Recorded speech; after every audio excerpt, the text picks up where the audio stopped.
లాంటి నడక చూడు, వెంటవచ్చు సైన్యం చూడు, పలనాటి బాలచంద్రుడి పౌరుషమే ఉంది చూడు, ఒపిలి పులిగా దప్పచరిచి వచ్చే ఆ తెగువ చూడు, ధర్మ సంస్థాపనకై యుగ పురుషుడు వచ్చినాడురా.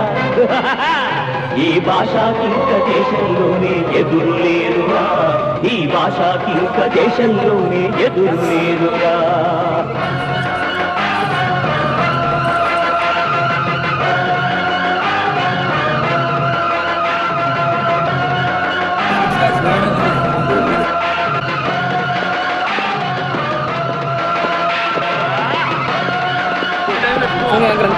వెనక వెనక ఫోటో తీసుకుంటా.